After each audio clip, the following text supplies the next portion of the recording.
Halo, selamat siang semuanya. Dan kita berjumpa di kelas Geologi Laut untuk program studi Teknik Kelautan Institut Teknologi Yogyakarta ya. Di belakang itu ada laut ya. Oke. Jadi siang ini ada satu materi yang akan saya jelaskan ya terkait dengan mineral dan batuan beku yang mungkin sebagian sudah kita bahas di pertemuan minggu lalu ataupun tadi di Hangout Meet ya. Tapi memang ada beberapa yang kesulitan karena sinyal, dan saya pahami teman-teman ini pasti sedang di ada lokasi yang mungkin sulit untuk menerima sinyal secara stabil, sehingga mungkin putus-putus dan sebagainya. Maka saya buat video ini untuk membantu Anda belajar. Oke ya, baik kita mulai untuk perkuliahan. Mungkin saya akan coba share dengan untuk video dan audio, sehingga nanti Anda bisa mendownloadnya sesuaikan dengan kuota Anda. Jika Anda merasa agak low kuota ya, Anda bisa download audionya saja. Tapi jika Anda merasa cukup, ya downloadlah videonya, karena tidak besar juga, mungkin sekitar 50-60 mega, dan itu tidak besar menurut saya untuk satu materi ya. Seringkali kita YouTubean itu mungkin makan ratusan mega, ini tidak terlalu banyak menurut saya. Oke, jadi ini sekilas ya untuk yang bahan terkait mineral ini, karena sebagian sudah kita bahas ya. Saya akan mulai dari slide 1 dulu, halaman judul ya. Ini buat yang audio supaya bisa mengikuti slide-nya ya. Oke, ini slide 1 halaman judul ya. Kita next ya. Oke. Ya. Di halaman 2 adalah isi ya, penjelasan apa saja yang akan kita pelajari. Ini saya next ke halaman berikutnya. Ya, jadi mineral ini merupakan semua bahan mentah untuk produksi ya. Jadi berbagai macam produksi ini berasal dari mineral. Semua yang kita gunakan sehari-hari, bahkan pensil saja itu berasal dari mineral. Ya, ini ada contoh lain ya, aluminium untuk botol minuman, rangka pesawat, ya, grafit untuk pensil, tembaga, komponen elektrik, talc ya, bedak bayi. Ini juga bentuk perhiasan, dan silikon untuk IC komputer.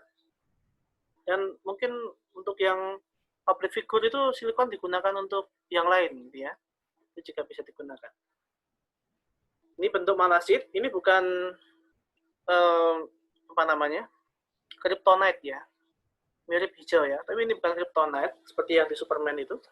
Ini merupakan malasit, yaitu adalah bentuk biasanya dipakai untuk akik ya, batu akik ya, karena apa? Guratnya bagus sekali, warnanya hijau dan kristalnya kelihatan, jika dikasih cahaya kelihatan terang sekali. Ini kuarsa digunakan untuk pembuatan chips, komputer chip ya, merupakan source atau sumber dari silikon. Ini adalah galena ya, untuk timbal ya, unsur dari timbal. Ini bentuk perhiasan, di mana gold itu juga merupakan mineral ya, dan kalau emas sendiri dia terbentuk dari urat nadi ya, yang ada di bawah. Biasanya naik melalui rongga-rongga atau gunung api, atau rongga-rongga di sekitar gunung api atau intrusi, dan dia naik karena tekanan dan tersimpan di celah-celah batuan ya. Ini untuk emas ya. Ini kenapa kita perlu mempelajari mineral dan batuan ya, karena dua-duanya memiliki informasi untuk bisa menginformasikan kondisi geologi suatu daerah, bahaya, informasi gempa, letusan gunung api, dan sebagainya. Batuan juga memegang bukti nyata untuk memahami pelapukan dan erosi. Ya, kita bisa melihat sumber dayanya dengan mempelajari ada apa saja batuan yang ada di sini. Bagaimana nilai ekonominya ditambang, bisa ditambang atau digunakan untuk keperluan yang lain, atau bahkan perlu dikonservasi. Dan kita juga bisa mengenal masa lalu dengan melihat kondisi batuannya. Jadi untuk memahami mineral, kita harus mempelajari juga atau memahami 3 macam jenis materi, yaitu padat, cair, dan gas. Ya, padat Anda jelas ya. Ini mungkin sekilas saja molekulnya, berbentuk padat ya, tentunya pergerakannya terbatas, cairan yang mudah bergerak dan memiliki asosiasi melalui ikatan elektronik. Lalu yang gas ya, dia molekul dalam gerakan yang cepat bergerak bebas. Ya. Kalau padat dan cairan ini pergerakannya terbatas, cairan lebih fleksibel ya, karena molekulnya ikatannya bisa lebih mudah lepas.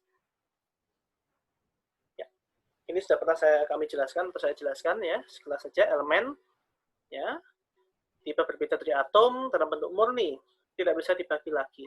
Ya, ukurannya menjadi ukuran yang lebih kecil tanpa merubah karakteristiknya. Atom adalah bagian terkecil dari elemen, ya, unik, karakternya unik sebagai ciri dari suatu elemen. Lalu senyawa merupakan dua atau lebih atom yang saling kombinasi ya, membentuk yang namanya senyawa. Atom sendiri tersusun dari nukleus, inti atom, elektron, proton, dan neutron. Ya, mungkin di mata kuliah kimia Anda sudah mempelajari ini. Ya, saya akan singkat saja. Ya. Jumlah proton sama dengan nomor atom, ya, dan ini bisa membedakan elemen. Elemen dibedakan berdasarkan nomor atomnya. Tapi ada juga elemen yang sama dengan massa yang berbeda. Jadi kalau massa kita tidak bisa gunakan sebagai patokan. Kalau elemennya memiliki nomor atom yang berbeda, otomatis elemennya berbeda. Tapi massa ya, belum tentu ya. Massanya sama, elemen sama juga belum tentu. Massa berbeda, bisa jadi malah elemennya sama. Ya, ini namanya isotop.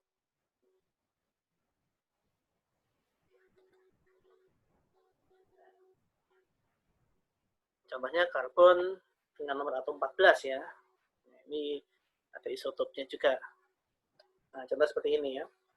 Bisa jadi 14 itu dari 6 protons dan 8 neutrons, ya, sama-sama karbon, atau bisa juga 6 proton dan 6 neutron, masanya 12. Padahal dia apa? 6. Jumlah protonnya 6. Nah, sehingga jumlah protonnya ini mendetermines atau menentukan jenis dari atom itu. Tapi masanya bisa berbeda. Ya, sistem periodik unsur Anda bisa simak sendiri. Nah, ion, dalam atom itu ada yang namanya ion. Ion itu bermuatan listrik, ya. Ada yang bermuatan positif, kation, dan bermuatan negatif, anion. Ya, ion itu memiliki muatan listrik. Nah, mineral sendiri terbentuk dengan proses tadi ya, penggabungan unsur-unsur tadi ya. Bisa secara alami, ya, ataupun bisa kita buat. Garam-garaman contohnya, dia bisa terbentuk alami dengan penggabungan satu atom sodium dan satu atom klorin menjadi NaCl. Begitupun dengan air, H2O, ya, CaCO3, dan sebagainya. Contoh kuarsa, kuarsa ini juga memiliki unsur, yaitu silikon dan oksigen, SiO2. Tapi nama mineralnya adalah kuarsa atau quartz. Ya, kita bisa bedakan dengan nama unsur kimianya, ya unsur kimianya silikon dan oksigen, tapi nama mineralnya adalah kuarsa.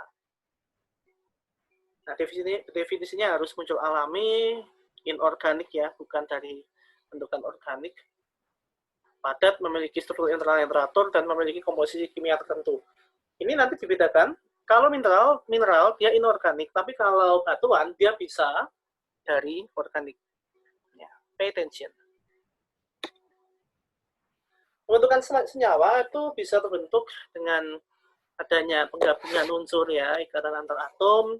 Dia bisa berbagi elektron, meminjamkan elektron, atau berpindah-perpindahan elektron, sehingga akan memunculkan senyawa dari ikatan antar elektron tadi.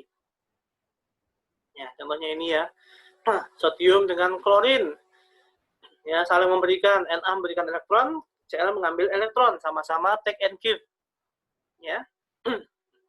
Satunya memberikan satu hadiah gitu ya, cara gambaran gitu ya, satunya menerima. Nah, hasilnya mereka lebih akrab. Nah, seperti itulah analoginya. Ini juga bentuk kristal menunjukkan susunan atom ya. Faktor yang menentukan struktur mineral itu dari komposisi magmanya sebagai sumber pembentukan mineral karena dia terjadi di magma, dan kondisi lingkungan pembentukan mineral sendiri, yaitu temperatur dan tekanan. Itu yang menentukan struktur internalnya. Pada kondisi tekanan tinggi, atom itu lebih rapat. Dan tekanan ya. Mineralnya berbeda. Contoh kayak grafit dan berlian sama-sama karbon murni, unsurnya C, tetapi mineralnya berbeda.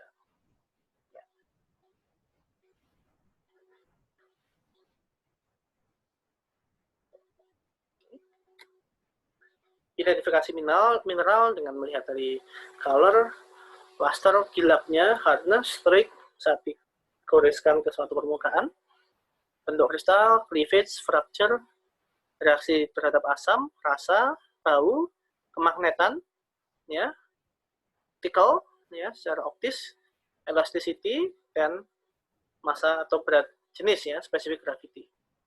Ya, warna mungkin tidak bisa jadi patokan utama, tapi indikasi. Contoh kuarsa tidak berwarna, cenderung bening. Tapi kalau ada pengotor elemen yang lain, dia akan berubah warna.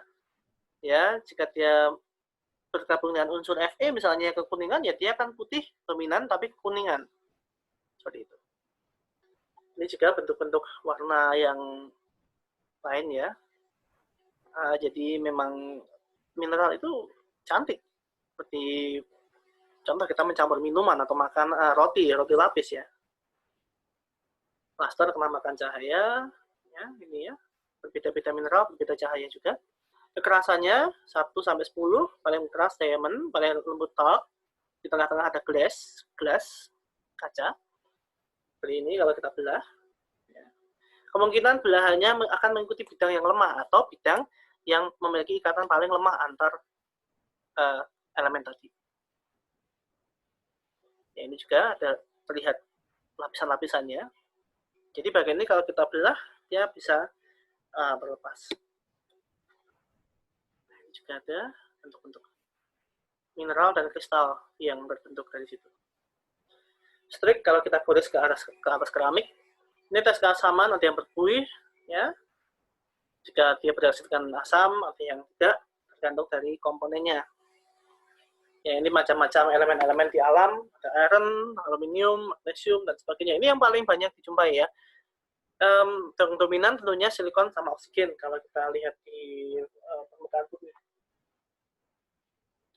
Nah, tadi tentang mineral, yang ini terkait dengan subtopik yang kedua, yaitu batuan beku. Ya. Batuan itu ada 3, beku, sedimen, dan metamorf. Nah, siang hari ini kita akan membahas batuan beku. Oke. Apa itu batuan beku? Jadi kalau kita lihat, sebelum ke batuan beku ya kita lihat dari batuan sendiri ya. Kenapa? Apa kaitannya batuan dengan mineral? Nah, bayangkan kalau kita memegang suatu batuan dan kita bisa zoom, atau kita bisa dengan mikroskop gitu ya, satu bagian. Nah, mineral ini akan kelihatan, batuan ini akan memiliki gabungan dari mineral, collection of one or more minerals. Kalau kita zoom lagi, mineral ini akan ya muncul seperti ini. Dia tersusun dari banyak unsur, atau mungkin satu tipe unsur yang sama juga bisa. Nah, kalau kita zoom lagi, ya mineral itu merupakan collection, kumpulan dari beberapa unsur atau atom. Oke, bisa dipahami ya untuk batuan. Contohnya granit, bentuknya batuan granit. Tapi saat kita lepaskan ini ya, itu muncul 3 mineral, kuarsa, hornblende, dan feldspar. Beberapa jenis batuan tersusun dari satu mineral, ada juga yang lebih dari satu, contohnya yang satu tadi limestone, yang 2 ini granit, yang 2 atau lebih ya, bahkan bisa lebih, 4-5 sampai lebih. Ada beberapa batuan yang mengandung non-mineral, karena mineral itu harus inorganik. Maka ada batuan yang tersusun dari inorganik dan organik. Contohnya coal. Coal itu memiliki elemen organik. Dari mana? Batu bara ya. Coal batu bara, dia dari jasad-jasad organik. yang mengalami tekanan terpendam. Obsidian itu adalah volcanic glacier rock. Dia bukan kristalnya dia bukan kristal, tapi dia seperti glass karena mengalami pendinginan yang cepat. Siklus batuan, ya sekilas ya, dari batuan beku, dia bisa mengalami pelapukan menjadi batuan sedimen. Batuan sedimen dia bisa mengalami tekanan menjadi batuan metamorf. Batuan beku juga bisa mengalami tekanan lalu menjadi metamorfik. Metamorfik mengalami suhu atau kristalisasi bisa kembali menjadi batuan beku. Dan ini siklus ini terus berjalan, ya, berputar seperti ini, namanya siklus. Nah, batuan beku sendiri terjadi karena pembekuan dan pengerasan magma atau lava. Bedanya magma dan lava, magma terjadi di dalam perut bumi, lava telah terjadi atau telah muncul di permukaan bumi. Nah, pentingnya mereka ini adalah karena mereka membentuk rak bumi. Batuan beku ini membentuk rak bumi, dominan. Tapi di permukaan bumi lebih banyak kita jumpai sedimen, ya, tentunya. Mantel lebih banyak dominan batuan beku. Secara ekonomi untuk bahan bangunan, Anda tahulah, pasir dan batu yang di Merapi, ya, diambil untuk bahan bangunan. Dan dapat menentukan bahaya geologi masa lampau. Ya, batuan beku vulkanik dari erupsi gunung api, lava yang membeku, cirinya materialnya pecah-pecah lepas-lepas atau disebut material piroklastik yang tersusun dari volcanic bombs, ya, dari tuff, ya, itu bisa menjadi atau abu vulkanik yang tersusun jadi satu menjadi material piroklastik namanya. Nah, batuan beku ini kristalisasinya, bentuk kristal yang terbentuk itu dipengaruhi oleh cooling rate atau pendinginannya. Yang mendingin secara lambat, kristalnya akan lebih besar. Yang mendingin dengan cepat, small or no crystal. Dalam tahapan dari magma tadi, lalu mendingin. Nah, nanti kita akan coba melihat skemanya. Ini bentuk batuan beku, ya. Yang sebelah kiri ini halus, bukan halus, tapi butirannya kecil sehingga agak kasar gitu ya, tapi tidak bervariasi sekali. Ya. Ini juga sama. Nah, ini cenderung keras atau kasar, ya, cenderung kasar. Ini ada perbedaannya juga. Yang di sini mendingin lebih cepat, yang di sini mendingin dengan lambat. Nah, ini contoh, ya. Bagaimana batuan beku bisa muncul ke permukaan dari magma chamber yang di bawah sana, jauh di bawah permukaan perut bumi, atau bahkan di bawah permukaan dari gunung api. Itu bisa melalui dua cara. Yang pertama dengan merambat yang menjadi batuan intrusi, igneous rock, batuan beku dengan intrusi, ya, secara intrusif. Cirinya slow cooling dan large crystal. Ini yang tadi, ya, yang mendingin dengan lambat. Lalu ada juga yang keluar bersamaan dengan letusan gunung api, ekstrusif, ya, bisa dari lava atau debu. Biasanya fast cooling, cepat mendingin. Kristalnya lebih kecil-kecil. Nah, batuan plutonik itu yang terbentuk jauh di bawah permukaan, itu namanya batuan plutonik. Batuan beku yang terbentuk di bawah permukaan, namanya batuan plutonik. Sehingga untuk bisa kelihatan, kita harus menunggu saat sampai dia mengalami pengangkatan. Nah, kembali ke kristalisasi tadi, bagaimana suatu batuan ini mengalami kristalisasi? Bagaimana kristal ini bisa terbentuk dan menjadi batuan, ya? Nah, kristalisasi ini terbentuk manakala atom itu menata dirinya. Menata, saling bersatu antar atom tadi, ya, membentuk struktur kristal. Nah, kristal ini akan secara teratur membentuk mineral. Kejadian ini terjadi manakala magma mengalami pendinginan. Bukan pada saat magma di bawah sana, ya, masih bentuk magma, dia tidak mengalami kristalisasi. Begitu mengalami pendinginan, muncullah kristalisasi. Nah, sekali lagi, ya, kecepatan pendinginan menentukan teksturnya. Nah, ini bentuknya dari batuan beku ya. Ini tipe-tipenya ada yang fine grained, dengan tekstur yang merata dan tipis-tipis seperti itu, ya, kasar tapi materialnya kecil-kecil. Lalu ada yang keras, maaf, bukan keras tapi apa namanya, kasar ya, butirannya terlihat bervariasi. Ya, coarse grained, porphyritic ini kaca ya, lalu glassy ini ya halus seperti kaca. Ini tipe-tipe teksturnya. Yang fine grained ini berasal dari fast cooling magma. Magma yang mendingin dengan cepat, terbentuk di dekat permukaan dan sulit kita melihat kristalnya secara individu karena sangat kecil.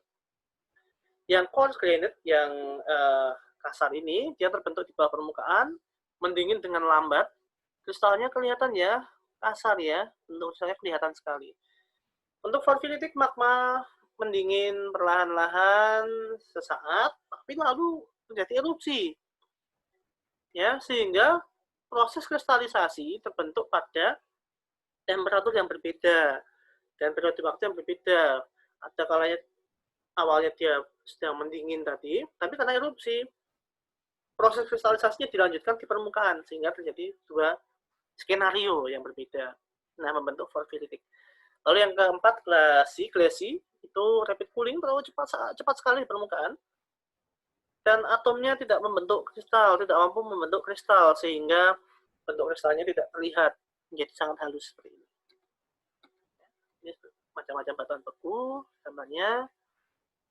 Nah, nama-namanya atau jenis-jenisnya batuan beku ini diklasifikasikan dari teksturnya dan dari komposisi mineralnya. Tadi teksturnya sudah ya, sekarang komposisi mineralnya. Nih, nanti kita akan pelajari komposisi mineralnya. Nah, Anda bisa lihat bahwa yang pertama tadi pendinginannya mempengaruhi teksturnya ya. Anda bisa lihat ini, slow cooling seperti granit, kelihatan teksturnya. Ini. Lalu yang fast cooling seperti obsidian, cenderung glassy. Anda bisa lihat, sesekali Anda mungkin jumpai di sungai atau di lereng gunung gitu ya, seperti kaca gitu. Ini adalah obsidian. Nah, cooling rate atau pendinginan tadi tergantung dari posisinya. Jika dia di bawah sini butuh waktu tahunan. Ya di sini butuh waktu bulanan. Dia di sini yang shallow ini agak dangkal, jadi deep ya, deep seal, shallow seal ini 1 minggu bisa. Begitu keluar lava flow itu jika dia terjadi di sini pembentukannya, dia cooling rate-nya hitungan hari, hitungan menit bahkan. Nah, jadi batuan beku ini ditentukan dari cooling rate-nya ya, jadi bisa digambarkan dari kedalaman dari permukaan. Sebelah kiri ini kasar ya, coarse, yang sebelah kiri lebih teratur. Nah, ini jenis-jenisnya. Batuan beku juga bisa mengindikasikan kondisi bentang lahan yang lampau ya. Saat ini seperti ini, ya, seperti di foto ini. Tapi mungkin bisa jadi dahulu permukaannya di sini. Karena ini batuan endapan, lapisan endapan ini mengalami erosi atau batuan di sini mengalami erosi, ini juga sudah mengalami erosi, pengikisan dan sebagainya, maka hanya tinggal tersisa bagian bawahnya saja yang merupakan pendinginan dari batuan beku atau dari magma. Ya, ini ya. Ini magma chamber saat ini. Lalu lama-lama magmanya sudah kosong. Nah, lama-lama tinggal ya bekasnya ya. Dan lama-kelamaan karena ini mengalami erosi, Anda bisa lihat dari tebal seperti ini, lalu tersisa. Nah, jadi yang Anda lihat sekarang ini itu bentuk gundukan-gundukan dari lapisan di bawah sana, di bawah. Nah, seperti ini. Awalnya seperti ini. Ya, ini juga bentuk batuan beku ya. Ada tipe, ada 2 tipe untuk berdasarkan dari komposisinya. Untuk batuan beku ada yang namanya mafic, itu dipengaruhi oleh kandungan magnesium dan ferrumnya, besi dan magnesium lebih gelap ya. Contoh di Gunung Api Merapi itu banyak ferrum dan magnesiumnya. Lalu ada juga yang felsic yaitu fosfat dan silika, kuarsa. Itu banyak di silikanya ya. Lebih cerah warnanya, lebih tidak rapat atau padat. Jadi bedanya 2 tipe ya, mafic itu lebih gelap, felsic lebih cerah. Ini mafic ini contohnya seperti basal ya. Dan gabbro basalt apabila dia terbentuk di vulkanik di permukaan ya, vulkanik. Kalau gabbro ini terbentuk secara plutonik di bawah kedalaman. Ya, ini juga skema atau chart ya dari posisi-posisi dari batuan atau jenis-jenis dari batuan beku tadi ya, dan posisinya. Nah, ini juga intermediate. Jadi di antara mafic dan felsic ya.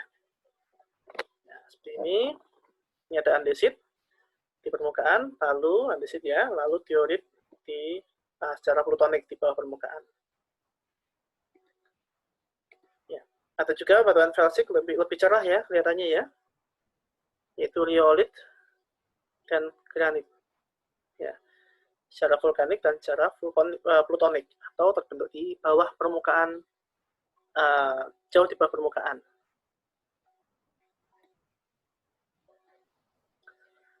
Ya, ini juga bentuk batuan beku ya, seperti lumut tadi ya, ada yang menyampaikan warnanya seperti lumut kuningan ya, kekuningan. Ya, kandungannya ada Fe, ferum, dan magnesium. Memang ferum dan magnesium bisa memberikan warna kekuningan. Jadi jika Anda mengalami air di rumah Anda itu cenderung ada warna kuning, bisa jadi ada kandungan dari ferum atau magnesium.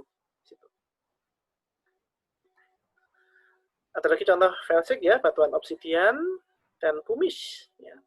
Sama-sama vulkanik, tapi Anda bisa perhatikan bahwa berbeda sekali. Obsidian ini lebih seperti glass, yang pumice ini lebih coarse, lebih kasar ya. Karena proses pendinginan tadi yang berbeda, walaupun sama-sama berada di permukaan. Ya.